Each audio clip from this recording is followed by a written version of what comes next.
Go ahead, take her to Hawaii. Those were the exact words I said the night my husband stood in our kitchen, suitcase half zipped on the counter, pretending he was leaving for a business retreat. He didn't flinch. He didn't even look surprised. He just glanced at his phone, where her name was glowing on the screen, and smiled like a man who thought he had already won. At the time, I was 30 years old and legally still his wife. To him, that meant I was predictable, safe, contained. He believed I would cry, beg, or threaten, maybe slam a door, maybe call his parents, maybe make noise. Instead, I stepped aside. I watched him book the tickets. I watched him choose the resort. I watched him pack clothes I'd never seen him wear for me. I let the trip happen because I understood something he didn't. When people think an escape is harmless, they stop guarding what actually keeps them standing. He thought Hawaii was a vacation, a reward, a fantasy he deserved. What he didn't know was that the moment he boarded that plane, the calls would start. First from his boss, then from his father, then from the bank, one after another, faster than he could respond, louder than he could ignore. By the time he realized the trip had triggered something irreversible, the damage was already moving through systems he no longer controlled. And I was the only one who wasn't surprised. I didn't always know I would let him go. There was a time when the idea of him leaving with another woman felt like a physical injury, sharp and immediate. When betrayal still sounded personal, like something whispered behind closed doors instead of documented in files and records. Back then, I believed exposure was power, that confrontation was justice, that if I caught him clearly enough, loudly enough, the truth would protect me. But that version of me had already learned to disappear in small ways. The truth was, my marriage had been quiet long before it became cruel. Not abusive in ways people like to name out loud, just efficient. I was useful, organized, calm. The kind of woman people rely on and never ask how much weight she's carrying because she never drops it. My husband liked that about me. His family liked it even more. I handled things. I smoothed conflicts.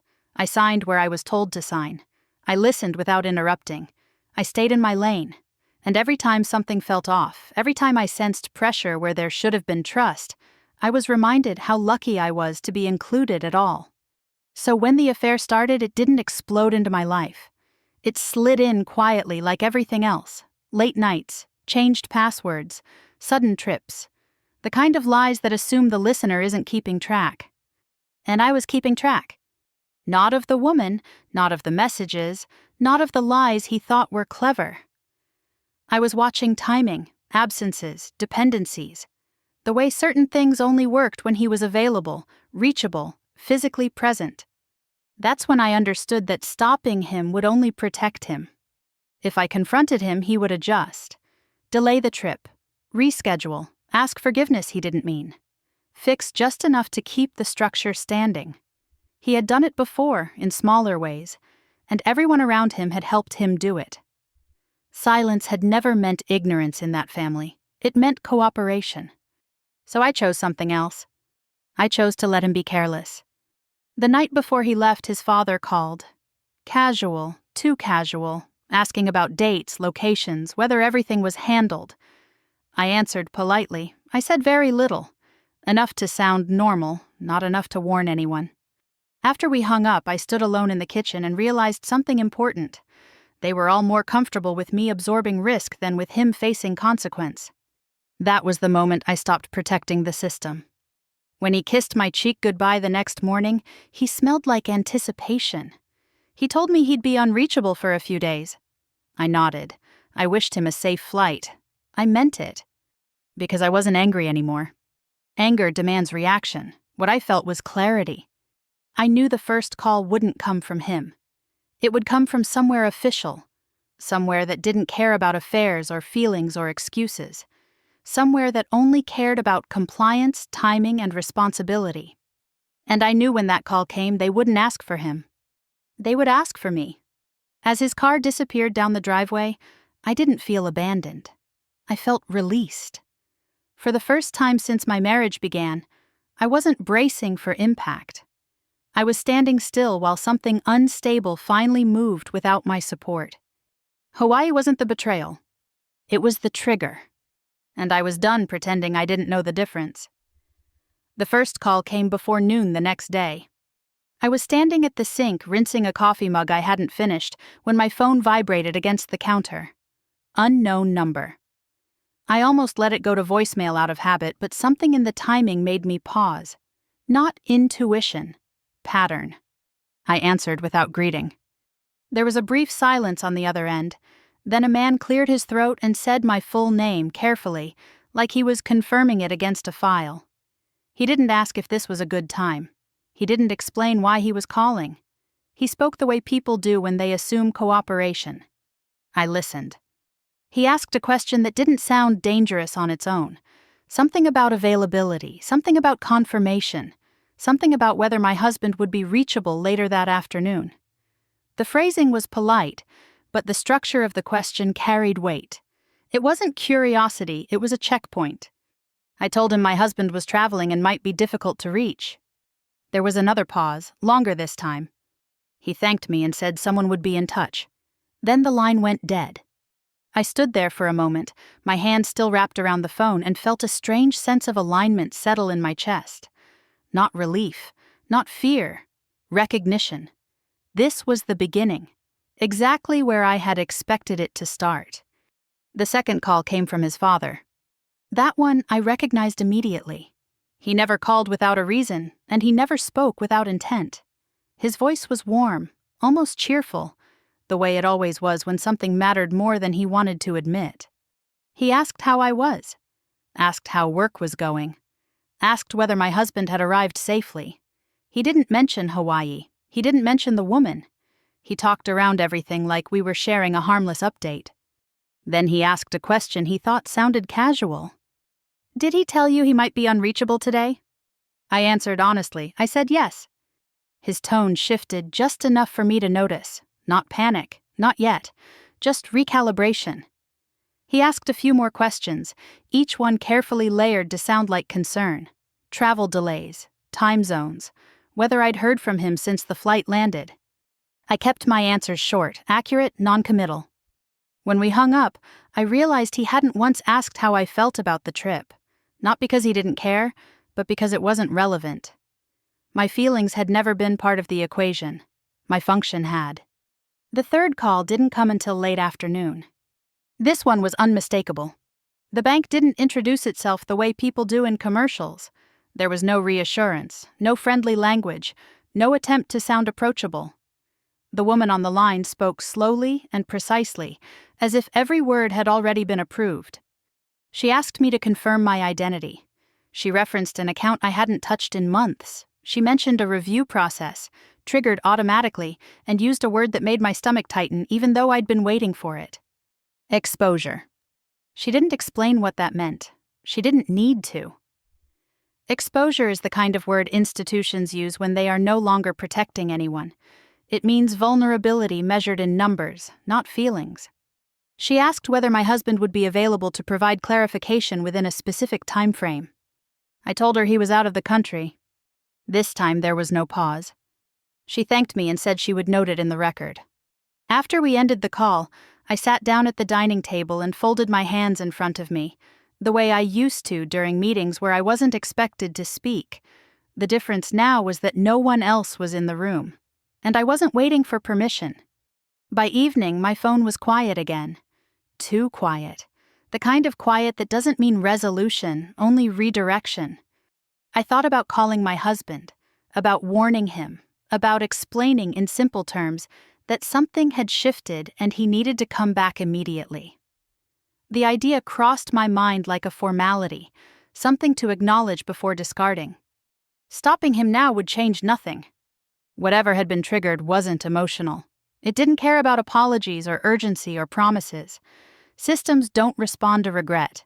They respond to compliance, and compliance depends on timing. And his timing was already wrong. That night, I slept better than I had in months.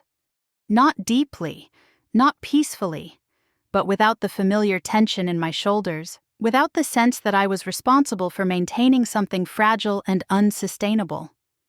For the first time, I wasn't waiting for the next problem to land in my lap so I could solve it quietly.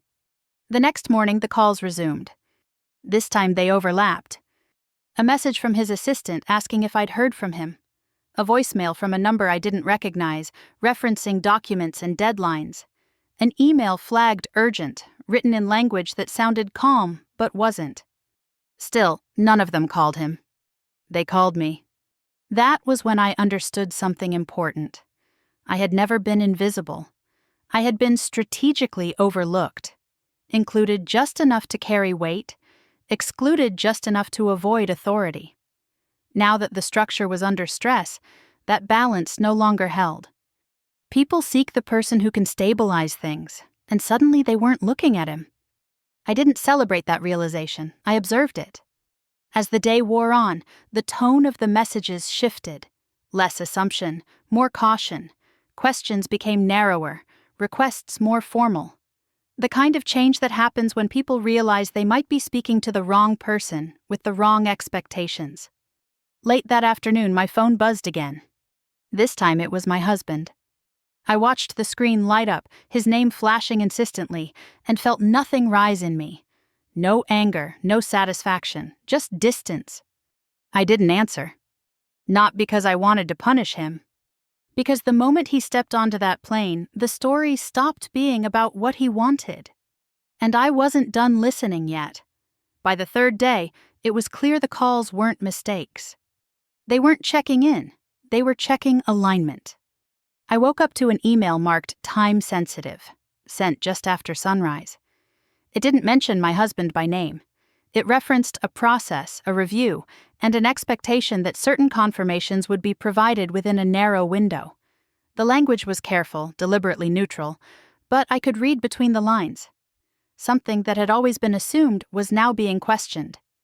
I didn't reply immediately. Instead, I made breakfast. I let the coffee brew longer than usual. I sat at the table and read the email again, slower this time, paying attention to what wasn't said. No accusations, no warnings, just a shift from trust to verification. That was when I understood this wasn't about a single missed call or an inconvenient vacation. This was about visibility, about who was present when presence mattered. Later that morning, I received a call from someone I hadn't spoken to in years. A professional contact, careful, polished, someone who didn't waste words or reach out without a reason. We exchanged pleasantries that sounded automatic, the way people do when they're about to ask something that could change the tone of a relationship. He asked whether I was aware of a certain arrangement. He didn't explain it. He didn't define it. He asked as if the answer were obvious. I said I was aware. He paused, then asked whether I was still comfortable being associated with it. That question caught me off guard, not because I didn't understand it, but because no one had ever asked me that before. Comfort had never been part of the discussion. Participation had been assumed. I told him I would need time. He accepted that answer without resistance, which told me more than his words ever could. When people stop pushing, it's because they're preparing alternatives. After the call ended, I sat back and let the implications settle. There it was. The outline of the thing I had only sensed before. The quiet structure that existed beneath my marriage, beneath the family dinners and shared holidays and carefully curated appearances. There had always been something operating in the background, a long-running deal, a project, an understanding, not illegal, not overtly unethical, just fragile, built on timing, access, and the assumption that certain people would always be reachable when needed. My husband had been central to it. Not because he was irreplaceable, but because he was reliable. He showed up, he signed, he smoothed over concerns. He did what was required without asking too many questions, and everyone benefited from that consistency. And then there was me.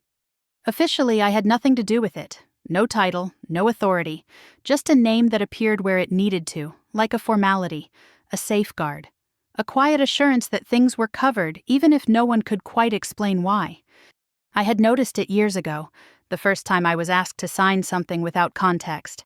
The second time I asked a question and was met with a smile that didn't reach anyone's eyes. By the third time, I understood my role. I wasn't meant to interfere. I was meant to exist, present enough to anchor the structure, distant enough to avoid responsibility. My husband dismissed it whenever I brought it up, told me I was overthinking, told me it was standard, told me not to worry about things that didn't concern me. He said it with the confidence of someone who believed access was the same as control. What he never understood was that systems don't care about confidence. They care about conditions. By leaving the country without planning for continuity, he had violated an assumption no one realized they depended on. His absence wasn't just inconvenient, it was destabilizing. Deadlines didn't shift because someone wanted a vacation. Reviews didn't pause because someone thought they deserved a break. And I was the only one who had seen that coming. Midday, another email arrived. This one referenced a clause, not by number but by effect, a requirement that certain parties remain available during specific periods, a safety mechanism designed to prevent exactly the kind of lapse that was now unfolding. I remembered the day that clause had been added. I remembered sitting in a room full of people who spoke around me instead of to me, agreeing it was necessary without explaining why. I remembered feeling uneasy, the way you do when something is built to fail quietly. Now it was failing exactly as designed. The phone rang again, and this time I recognized the voice immediately, a family member, careful again, too careful. He asked if I was aware of the pressure building. He didn't name it, but I could hear it in the way he avoided specifics. He asked if I could help smooth things over. That was the moment I knew the silence had done its work. They weren't asking me to fix a mistake. They were asking me to absorb consequences that were no longer convenient for them. They wanted stability back, and they were looking for the person who had always provided it quietly. I told him I was listening. I didn't promise anything. When we ended the call, I realized something else had shifted. The narrative they had relied on, the one where I was passive and uninvolved, was starting to crack. They were speaking more carefully now, choosing their words, measuring my responses. Fear does that, it makes people precise. That evening, my husband called again. This time, he left a voicemail. His voice was different than I remembered, not relaxed, not playful, tight around the edges. He said my name the way someone does when they're trying to sound calm while counting down in their head. I deleted the message without listening to the end. Because by then I understood the truth. This wasn't about an affair. It wasn't about Hawaii. It was about a structure that had only worked because I had been holding it steady without being seen. And the moment I stepped aside, everything that depended on that silence began to show its cracks. The collapse hadn't happened yet, but it had already revealed itself. The first time I understood how deliberate it all was, I was sitting alone in my car, parked 2 blocks away from the house, rereading a message that hadn't been meant for me. It was forwarded accidentally. No greeting, no softening language, just instructions, written plainly, with dates attached. I recognized one of them immediately. The start date matched the morning my husband boarded the plane to Hawaii. That wasn't coincidence. Up until that moment, I had been moving through the situation with calm certainty, trusting the patterns I had already identified. But this was different. This wasn't theory or intuition. This was proof that someone, somewhere, had known exactly what his absence would cause. And they let it happen anyway. I scrolled through the message slowly, my pulse steady, my thoughts precise. It referenced availability, confirmation, and contingency plans. It assumed delays. It accounted for risk. What it didn't include was concern, or warning, or a single line that suggested anyone had tried to stop him. They had known. The realization didn't hurt the way betrayal usually does. It clarified. It explained the strange calm in everyone's voices, the way questions had been phrased just carefully enough to sound harmless. They weren't surprised by the instability. They had been waiting to see how it would resolve itself. Through me. I drove home without turning on the radio, without checking my phone, letting the weight of that understanding settle. When I walked into the house, it felt different than it had the day he left. Quieter, yes, but also lighter, as if something heavy had finally been removed, not by force, but by neglect. That night, his mother called. She didn't waste time with small talk. She never did when she was nervous. She asked whether I'd received any unusual calls, whether anyone had mentioned timelines or expectations. She framed it as concern, but her voice betrayed her. This wasn't about him. This was about exposure. I answered honestly. I said yes. There was a pause on the line, long enough for me to hear her breathing change. She told me not to worry. Told me these things had a way of working themselves out. Told me families protected each other. I thanked her and said nothing else. After we hung up, I sat on the edge of the bed and thought about how often protection had been used as a euphemism. How many times it had meant silence. How often it had required me to carry discomfort so no one else had to. That arrangement had always benefited everyone but me. The next morning, I received another call from the bank, this time asking for clarification on a specific detail. Not financial, procedural, a question about authorization during periods of unavailability. The woman on the line spoke gently, but there was steel beneath it. I told her the truth, that no temporary authority had been designated, that nothing had been amended. She thanked me and said that would be noted. When the call ended, I stared at the wall in front of me and felt a strange, quiet certainty take hold. This wasn't escalating because I was pushing. It was escalating because no one had prepared for me to stop absorbing risk on their behalf. They had assumed continuity. They had assumed I would compensate for his absence the way I always had, quietly, invisibly, without complaint. They had assumed my silence meant agreement. It never had. That afternoon, a family member showed up unannounced. He stood in my living room, looking uncomfortable, his usual confidence replaced by something closer to calculation. He told me he was just checking in, that he wanted to make sure I was okay. Then he asked carefully whether I planned to take any action. The phrasing mattered. He didn't ask what I knew. He didn't ask what I'd been told. He asked what I planned to do, as if the situation now revolved around my next move. I told him I hadn't decided yet. He nodded, relieved, and began offering suggestions. Ways to calm things down, ways to reassure people, ways to delay consequences until my husband returned. I listened without interrupting, noticing how every suggestion required me to step back into the role I had just stepped out of. Stabilizer, buffer, fixer.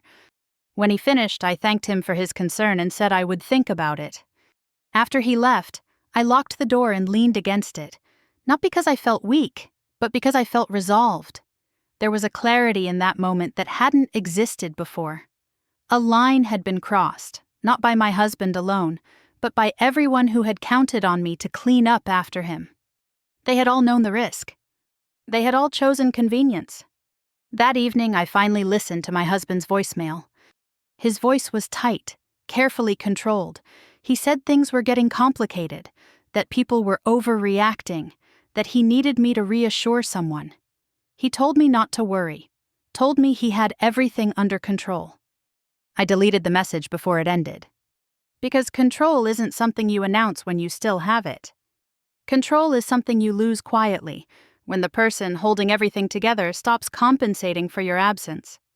That was the moment I understood something essential. This collapse wasn't triggered by the affair or the trip or even his arrogance. It was triggered by the assumption that I would always be there to prevent consequences from landing where they belonged. I wasn't angry anymore. I was done. And whatever happened next would happen without my interference. The question that changed everything came from someone who had no reason to soften it. He didn't introduce himself the way people do when they want a favor. He said my name, confirmed a reference number, and asked whether I was aware that a certain condition had already been breached. The word condition landed heavily, precise, and impersonal. It wasn't an accusation, it was an observation. I asked him to clarify. He did, carefully. Not details, not yet. Just enough to make it clear this wasn't a misunderstanding. A timeline had been violated, an overlap had occurred, a safeguard had activated. He asked if I had any context that might explain why the required confirmations hadn't been completed. I told him the truth, that my husband was out of the country, that he was unavailable, that no interim authority had been assigned. He thanked me and said he would update the record. When the call ended, I sat very still, the phone resting against my palm, and felt something click into place. This wasn't a series of unfortunate coincidences anymore. This was a system doing exactly what it had been built to do when predictability failed. For the first time, I saw the shape of it clearly. There had always been a project. Not something discussed openly, not something you'd find summarized in a single document, but an arrangement that lived across contracts, approvals, and expectations. It depended on a small group of people remaining available, responsive, and aligned. It had worked for years because everyone involved knew their role and never stepped outside it. My husband's role had been simple: show up when required, sign when prompted, smooth over delays, reassure the right people. He liked that role. It made him feel indispensable. My role had been quieter. Officially, I wasn't involved. No meetings, no authority, no decision-making power. But my name appeared where stability was required, attached to provisions meant to ensure continuity. I had been told it was standard, a formality, something that didn't require explanation. I had believed that for a long time. Now, as the pieces aligned, I understood why my name was there. Not as decoration, as insurance, as a measure of trust. A signal that someone reliable existed behind the scenes, someone who could be reached, someone who wouldn't panic when things tightened. What no one had considered was what would happen if that person chose not to intervene. The Hawaii trip mattered because of when it happened, not where. The dates overlapped with a review window so narrow it allowed no delays. Presence wasn't preferred during that period. It was required. There were clauses designed to prevent gaps, to ensure that at least one responsible party remained reachable at all times. Those clauses had been added after a scare years ago, a near miss that had cost several people sleep and reputation. I remembered that meeting now, remembered the tension in the room, the way everyone agreed to safeguards without wanting to talk about why they were necessary. Those safeguards were for moments like this. By leaving without preparation, my husband hadn't just been careless, he had triggered a failsafe. Midday, an email arrived that confirmed it. The language was clinical but unmistakable. A process had advanced to the next stage. Certain privileges were temporarily suspended pending clarification. The message wasn't sent to him, it was sent to me. I read it twice, then once more, slower. There it was, in black and white, the moment where assumption turned into consequence. Almost immediately, my phone rang again. This time it was a family member who had never spoken to me directly about business before. His voice was tight, the warmth gone. He asked if I'd heard from anyone unusual, if I knew why certain people were asking questions. He spoke quickly, as if speed might compensate for uncertainty. I told him I had received a few calls. He exhaled audibly, then said something that confirmed everything I needed to know. We thought he'd be back by now. Not we hoped, not we assumed, thought. They had known the timing mattered, they had known the risk, and still no one had stopped him, no one had warned him, no one had adjusted the structure to account for his absence. They had counted on me. That realization landed with a strange calm. There was no rush of anger, no sense of betrayal sharp enough to sting. Just clarity. They hadn't protected him because they trusted him. They had protected him because they expected me to absorb the impact if something went wrong. I told my relative I was still reviewing the situation, that I would let him know if I learned anything else. When we hung up, I stared at the wall and thought about how often silence is mistaken for agreement, how often patience is treated as permission. I had been quiet for years, not because I didn't understand the stakes, but because I had been told they weren't mine to manage. Now they were asking me to manage them anyway. Late that afternoon, confirmation came through without fanfare. A status update, a change logged, a line of text that meant a deadline had passed and a condition had been formally violated. No one called to announce it. Systems don't announce consequences, they apply them. I didn't call my husband. I didn't call his family. I didn't rush to reassure anyone. I documented everything, saved the messages, noted the times. I requested clarification where appropriate and declined to speculate where it wasn't. By the time the sun set, the damage was no longer theoretical. It was locked in, moving forward without waiting for apologies or explanations. That was when I understood the full weight of the choice I had made. This wasn't revenge. I hadn't orchestrated a collapse. I had simply stepped aside and let a fragile structure face the conditions it had been avoiding. By the time anyone realized what the Hawaii trip had actually cost him, the system had already moved on. And for the first time, so had I. Everyone assumes there was a moment when I hesitated. A second where I almost called him, almost warned him, almost stepped back into the familiar role of fixing what he broke. That assumption says more about how people understand loyalty than it does about me. The truth is simpler. I knew exactly why I let him go. By the time the system began to close around him, stopping him would have meant protecting him.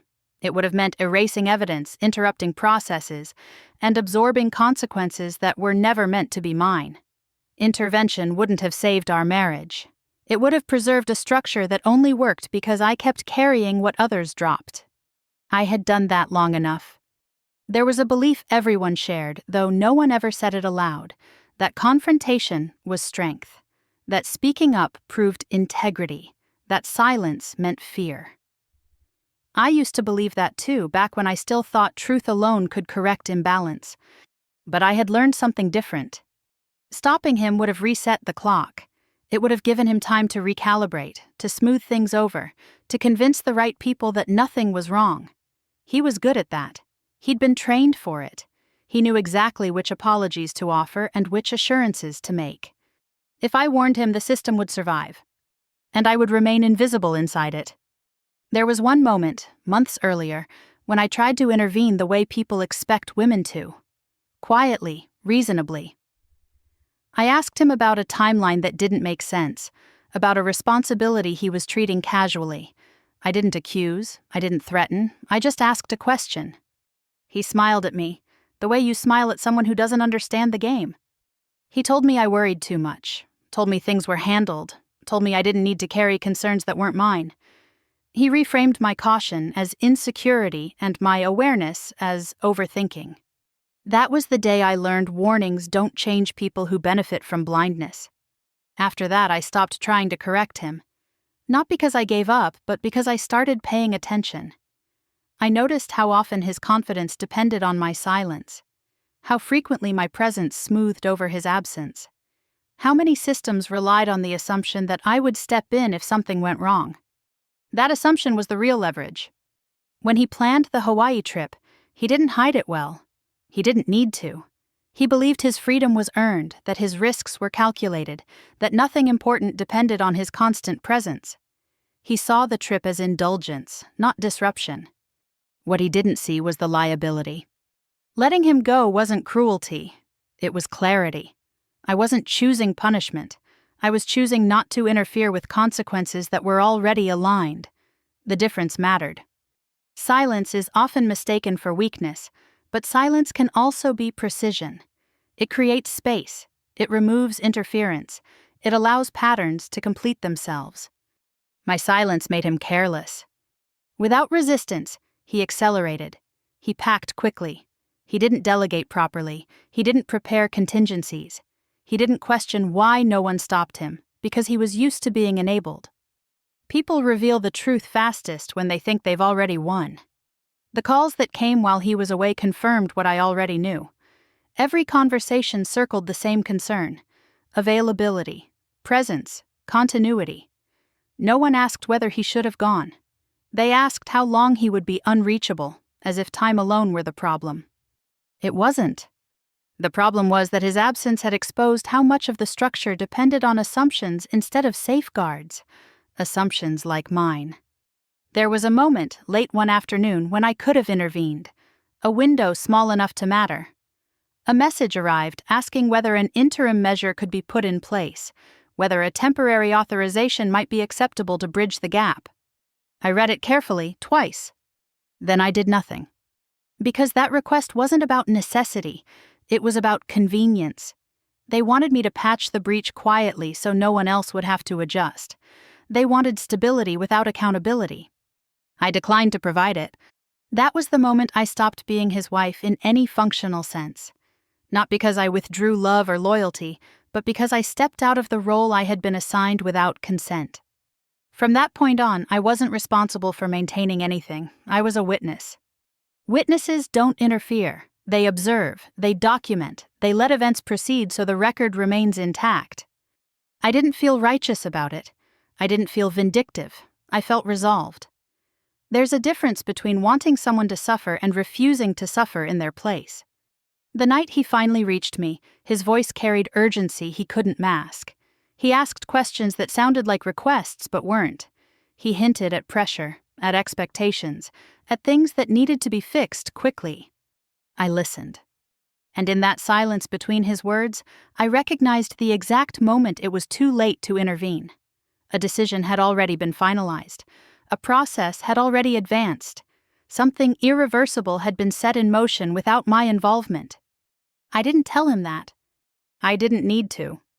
Because the truth was no longer something I had to explain. It was something he was about to experience directly, without my mediation. That was the difference between who I had been and who I was becoming. I wasn't silent because I was afraid. I was silent because the outcome no longer required my participation. And for the first time, neither did he. The bank didn't call to ask questions. They called to confirm realities. I recognized the number immediately this time, not because it was familiar, but because of how little effort it made to disguise itself. Institutions don't soften their presence when they've already chosen a path. They speak plainly, and they expect to be heard. I answered on the second ring. The man on the line introduced himself with a title, not a name, and referenced a file before he referenced my husband. He spoke with the careful neutrality of someone who had already reviewed everything twice and was now documenting the third pass. He said my name again, slower this time, and thanked me for my availability. That word mattered. He explained that a risk review had been initiated and that certain contingencies had failed to resolve within the required timeframe.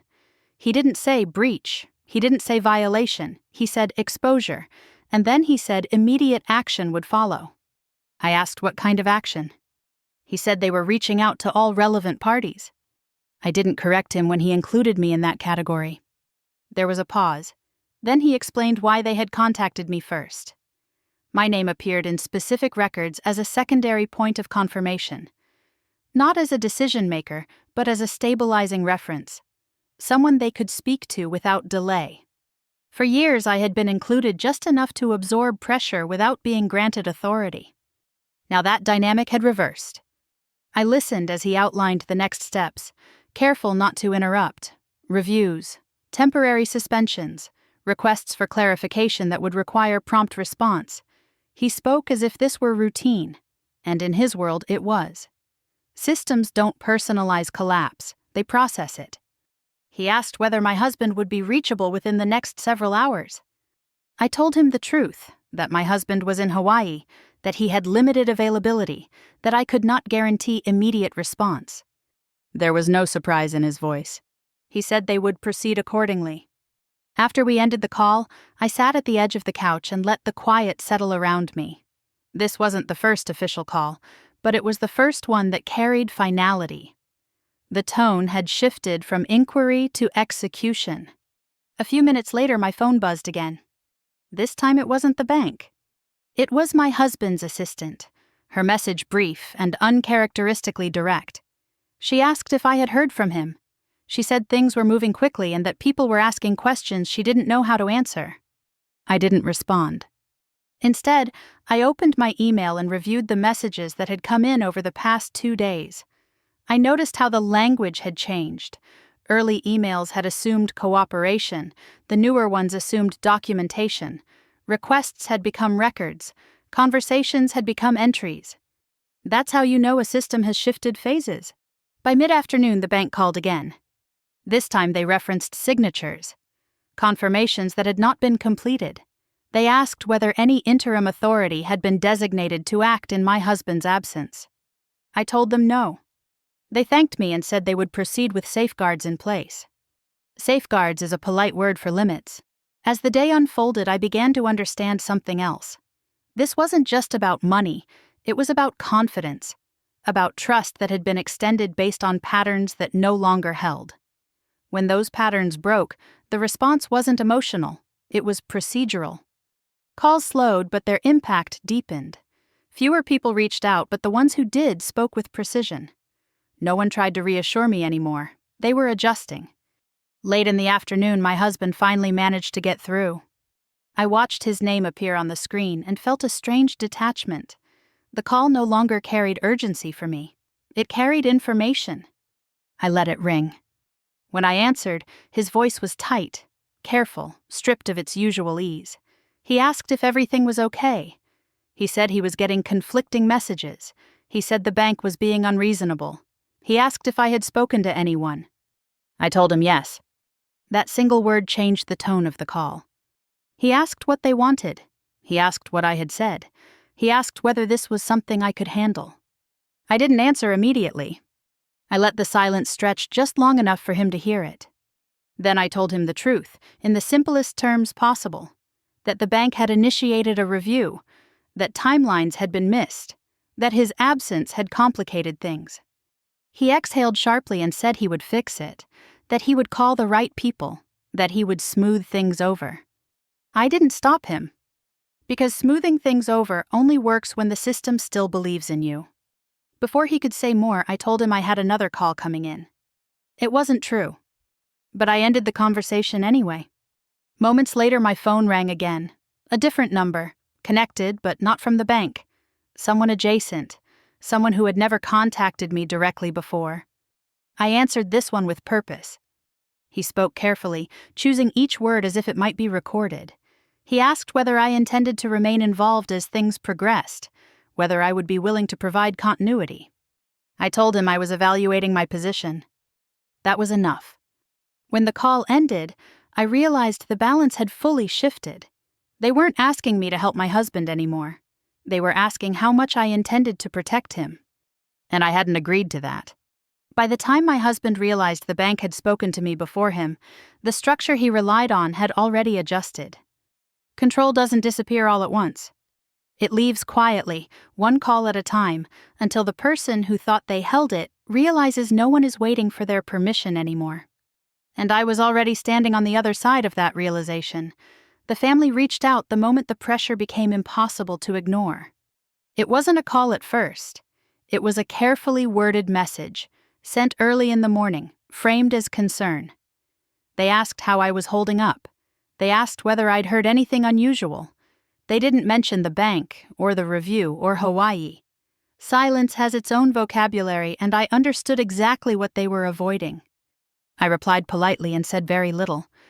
An hour later, the phone rang. His father spoke first, his voice measured, steady in the way men sound when they're trying not to reveal fear. He said things were becoming complicated. He said people were asking questions. He said this was a delicate moment, and that families needed to stand together. I listened. He asked whether I'd been contacted directly, whether I knew how serious the situation was becoming, whether I planned to make any decisions without consulting them. The last question lingered between us. I told him I was aware of the situation and that I was taking time to understand it fully. That wasn't the reassurance he wanted. After we ended the call, I sat in silence for a long moment, replaying his words. Stand together. Delicate. Consult. Every phrase was designed to remind me of my place, to pull me back into a familiar orbit where decisions were shared only when convenient. What had changed was that they no longer spoke as if they were in control. Later that afternoon, someone else called. A relative I'd always considered neutral. He spoke softly, as if we were sharing a private confidence. He said he understood how difficult this must be for me. He said he wanted to help. He offered information. Not facts, exactly. Context, hints, the kind of partial truth that feels generous until you realize it's curated. He told me this arrangement had existed longer than I knew, that there had been concerns before, that my husband's absence had simply brought things forward. Then he lowered his voice and said something meant to sound like a warning. People are nervous about what you might do. I thanked him for telling me. When the call ended, I stared at my reflection in the darkened screen of my phone. That was the first time anyone had admitted it outright. They weren't afraid of consequences. They were afraid of my agency. For years, the family had maintained a quiet narrative about me. I was supportive, reliable, practical, someone who kept things running but didn't need to be consulted. That narrative had served them well. It allowed them to benefit from my steadiness without granting me authority. Now that narrative was unraveling. The next conversation made that even clearer. His mother called in the evening. Her tone was warmer than his father's, but no less strategic. She asked whether I was eating, whether I was sleeping, whether I felt overwhelmed. Concern layered over control. Then she asked if I planned to speak to anyone outside the family. That was the moment her fear surfaced. I told her I was speaking only where necessary. She sighed and said this was a time for unity, that public attention could be damaging, that misunderstandings happened, and they were best resolved quietly. I recognized the script immediately. Quiet resolution had always meant containment. It meant minimizing impact, redirecting blame, and ensuring nothing reached the surface that couldn't be smoothed away. I told her I understood her perspective. Understanding, I'd learned, doesn't require compliance. As the evening wore on, the questions became sharper. Less concern, more urgency. They asked whether I had signed anything, whether I intended to, whether I planned to distance myself from the situation or remain involved. No one asked what I wanted. At one point, someone slipped. It happened in passing, during a rushed explanation meant to reassure me. A date was mentioned, a deadline I hadn't been told about before, one that aligned perfectly with the timeline I had already identified. A moment that confirmed what I suspected. They had known exactly when the risk would peak. They just hadn't planned for me to step aside. I didn't react. I didn't correct him. I let the information settle quietly like a stone dropped into deep water. That was the moment I stopped feeling torn. Up until then, there had been a faint pull toward compromise, toward easing the impact for people who had been part of my life for years. But hearing that date spoken aloud, hearing confirmation of prior knowledge, stripped away the last illusion. This wasn't an accident they were scrambling to fix. This was a gamble they had expected me to cover. The final call of the night came from his father again. His voice was firmer now, the warmth gone. He told me they needed clarity, that uncertainty was dangerous, that everyone needed to know where I stood. I took a breath before answering. I told him I was standing exactly where I had always been, observing, documenting, making decisions based on facts, not pressure. He warned me that choices had consequences. I agreed.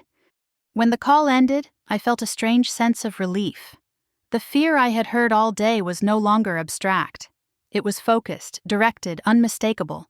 They weren't asking for unity anymore. They were asking for containment. And for the first time, I understood that what frightened them most wasn't the collapse itself. It was the possibility that I would let it continue without trying to save them. Everyone thought the betrayal was Hawaii. They assumed the affair was the wound, the island the insult, the trip the moment everything broke. It was the story that made sense, the one people could digest. Man cheats, wife stays quiet, marriage implodes, simple, familiar, comfortable. They were wrong. Hawaii wasn't the betrayal, it was the distraction. While everyone focused on where he went and who he went with, I was watching something else entirely. I wasn't tracking messages or photos or hotel bookings. I was tracking patterns, dependencies, timelines that only worked if certain people were always available when the system expected them to be. I had learned long ago that the most dangerous structures aren't loud. They're quiet. They function so smoothly that no one notices how many invisible hands are holding them together until one stops. That hand had been mine. For years, I had stabilized things without realizing I was doing it. I answered calls that weren't technically my responsibility. I clarified misunderstandings before they became problems. I made myself reachable so others didn't have to panic when he wasn't. It wasn't heroic, it was habitual. And it made everything fragile. What I was watching for wasn't his failure. It was the moment the structure revealed it couldn't stand without me compensating for it. That moment arrived faster than I expected. It started subtly. A delayed response here, a missed confirmation there. Small gaps that would normally be smoothed over quietly. Except this time, no one stepped in to smooth them. Because I didn't. The structure had been built around immediacy, around the assumption that authority was always accessible, that questions would be answered quickly, that signatures would appear when needed. It had worked because no one had ever tested its limits. Hawaii tested them. Distance mattered. Time zones mattered. Inaccessibility mattered. The system didn't collapse because he left. It collapsed because no one replaced the function he thought he owned. That was when I understood something that shifted everything. I didn't have to expose anything. I didn't have to accuse. I didn't have to fight. All I had to do was stop holding it together. There's a difference between revenge and refusal. Revenge seeks to destroy. Refusal simply steps aside and lets reality do what it was always going to do. That distinction mattered to me. This wasn't about humiliating him. It wasn't about punishing the family. It wasn't even about the affair. It was about ending a pattern where my silence was mistaken for consent and my patience was treated as permission. I had been the stabilizer, the quiet fix, the person who made inconvenient truths manageable for everyone else. And the moment I stopped performing that role, the system began to show its seams. The first real confirmation came quietly. A notification arrived that looked harmless on the surface. A status update, a procedural acknowledgement. No drama, no emphasis, just a line that indicated a process had advanced to the next phase. It wasn't sent to him. It was sent to me.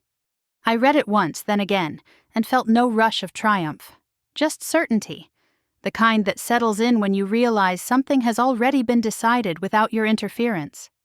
That was the first move. Not visible, not emotional, not something anyone could point to and say, "This is where it happened." But it was real, and it was recorded. From that point on, everything else was momentum. Calls became confirmations instead of requests. Messages stopped asking for reassurance and started documenting outcomes. People who once spoke confidently now chose their words carefully, aware that assumptions no longer protected them. And through all of it, no one could accuse me of causing harm. I hadn't pushed, I hadn't lied, I hadn't interfered. I had simply stopped preventing consequences. That was when I understood the deeper truth of what this had always been about. Not him, not the marriage, not even the family. It was about extraction. About a system that drew stability from the same source over and over without acknowledging the cost. About power that relied on someone else absorbing risk quietly so others could appear strong. I had been that someone. And I was done. By the time he began to sense that something was truly wrong, he was already operating on incomplete information. He thought this was still a problem that could be solved with the right call, the right apology, the right reassurance. He didn't know that the most important decision had already been made. Not by him, not by the bank, not by his family. By me. And I hadn't announced it. I hadn't dramatized it. I hadn't demanded recognition for it. I had simply stepped out of the mechanism that required my silence to function. When he finally asked what I had done, I didn't answer. Because the truth didn't need explanation anymore. It was already written into the record, embedded in timelines and processes that no longer waited for his permission. Hawaii had never been the point. It was just the moment everyone stopped looking in the wrong direction and finally noticed what happened when I let go. The call came just after midnight, my phone lighting up the dark room with a number I didn't recognize at first. Then I saw the country code. Hawaii! I let it ring. I watched the screen pulse against the ceiling, felt the vibration hum through the mattress, and waited. Not because I wanted to punish him, but because urgency has a way of clarifying itself when it's forced to sit alone for a moment. When the call stopped, the silence felt deliberate, as if the house itself were holding its breath. A minute later, it rang again. This time I answered. He said my name the way people do when they're trying to sound steady and failing. Too careful, too controlled. The confidence that used to fill his voice was gone, replaced by something tight and measured, like he was choosing each word while counting what it might cost him. He didn't ask how I was. He asked if I'd been getting calls. I told him yes. There was a pause on the line, followed by the sound of him exhaling sharply, like someone bracing against a wall they hadn't expected to lean on. He said things were getting complicated. He said people were overreacting. He said the bank was being unreasonable and that this would all calm down once he made a few calls. He asked what they wanted. I told him they wanted clarity. That word unsettled him. I could hear it in the way his breathing changed. He asked what I had said to them, his tone shifting just enough to reveal concern. Not anger, not accusation, worry. I told him the truth, that I answered their questions, that I confirmed what I knew, that I didn't speculate. He didn't like that. He said I should have told him first, said this was something we should have handled together, said my silence was making things worse. He spoke quickly now, words overlapping, the careful structure he'd started with giving way to urgency. I waited until he finished. Then I said nothing. The silence stretched between us, long enough for him to hear it, long enough for the absence of reassurance to settle. It wasn't a tactic, it was simply the truth. There was nothing left for me to explain. He asked if I could fix it. The question landed softly, almost politely, but it carried the weight of years, of expectations, of assumptions that I would step in when things became inconvenient, that I would smooth over what he dropped, that I would absorb whatever consequences he didn't want to face. I told him I wasn't fixing anything. He laughed, short and disbelieving, as if he thought I was exaggerating. He reminded me of how much we had invested together, of how interconnected everything was, of how damaging this could be if it spiraled. He said we needed to be on the same side. That was the moment something shifted. I told him calmly that I hadn't changed sides. I had simply stopped standing in the middle. He tried again, softer this time. He said he needed me, that things were moving faster than he expected, that deadlines were approaching and people were asking for confirmations he couldn't provide from where he was. He said my name like it was an appeal. I told him I was aware. Another pause. Longer now. He asked finally whether I had done something. Not accused, not angry, just uncertain. I didn't answer right away. When I did speak, my voice surprised even me. It was steady, clear, unburdened. I told him I hadn't done anything extraordinary. I hadn't exposed him. I hadn't made calls behind his back. I hadn't orchestrated a collapse. I told him I had simply stopped compensating. That was when the illusion broke. He started to speak, then stopped. Started again, then faltered. I could hear the realization forming, slow and unwelcome. The understanding that what he was experiencing wasn't sabotage, but absence, not attack, but withdrawal. He asked what he was supposed to do. I told him he should respond to the people asking questions, that he should provide what was required, that he should take responsibility for the timing of his choices. He said he couldn't do that from Hawaii. I said I knew. The line went quiet. When he spoke again, his voice was lower, stripped of pretense. He said this wasn't fair, that everyone was turning on him, that even his family didn't seem to know what to say. I didn't argue. Fairness had never been part of the structure we were discussing. Function had? He asked if I was still his wife. The question surprised me, not because it was emotional, but because it was so late, as if the title itself might restore something that had already dissolved. I told him I was still myself. That answer ended the conversation. He said he would call again after speaking to the bank, after speaking to his father, after getting more information. He sounded like someone trying to assemble a plan from fragments, unaware that the framework he relied on was already gone. Before he could say goodbye, I told him one last thing. I told him I wasn't closing doors out of spite. I was closing them because they no longer belonged to me. Then I ended the call. Minutes later, my phone buzzed with a confirmation email. Brief, neutral, final. Something I had initiated earlier, quietly, now officially processed. I didn't forward it to him. I didn't need to. By the time he hung up in that hotel room thousands of miles away, the last door he expected me to close was already locked. And for the first time, I slept without waiting for the phone to ring. The day everything collapsed didn't announce itself. There was no single call, no dramatic headline, no moment where someone raised their voice and said, "This is it." It began quietly, the way structural failures always do, with small movements happening all at once. I woke to a series of notifications that felt oddly distant, as if they belonged to someone else's life. Emails from different senders, each referencing a different part of the same problem. Status updates, meeting cancellations, requests that had shifted from questions into confirmations. I didn't rush. I made coffee. I sat at the table. I let the day arrive without bracing for it. By mid-morning, it became clear the system had closed its own doors. Not slammed, closed. Processes advanced automatically. Reviews that had been pending moved forward. Temporary permissions expired and were not renewed.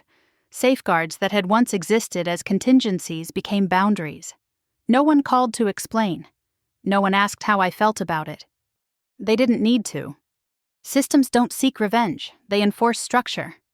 What struck me most was how little drama there was. No accusations, no ultimatums, just consequences unfolding in the precise order they were designed to follow once certain conditions were no longer met. I received a brief call from a professional contact confirming that a suspension had taken effect. The tone was neutral, almost apologetic, though there was nothing personal about it. He said it would remain in place pending further review. He didn't ask whether that would be a problem. He assumed it wouldn't. That assumption told me everything. By early afternoon, the social consequences began to surface. The phone stopped ringing. Messages that would normally have arrived without hesitation didn't come at all. Invitations disappeared quietly, the kind that vanish without explanation, leaving only absence behind. Influence, I realized, evaporates faster than money. It had always been borrowed, dependent on proximity to stability rather than ownership of it. And once stability was questioned, so was everything built on top of it. The family called again. This time the tone was different. No pressure, no veiled instructions, just urgency stripped of authority. They wanted to meet. They wanted to talk through options. They wanted to know how much damage could still be contained. I listened. They spoke carefully, avoiding blame, avoiding the past, focusing only on mitigation, distance, public positioning, what needed to be said, and more importantly, what needed not to be said. I told them I wasn't participating. There was a silence on the line that felt heavier than any argument. Someone asked whether I understood the consequences of stepping back. I said yes. I had understood them for years. After the call ended, I felt something loosen in my chest. Not triumph, release.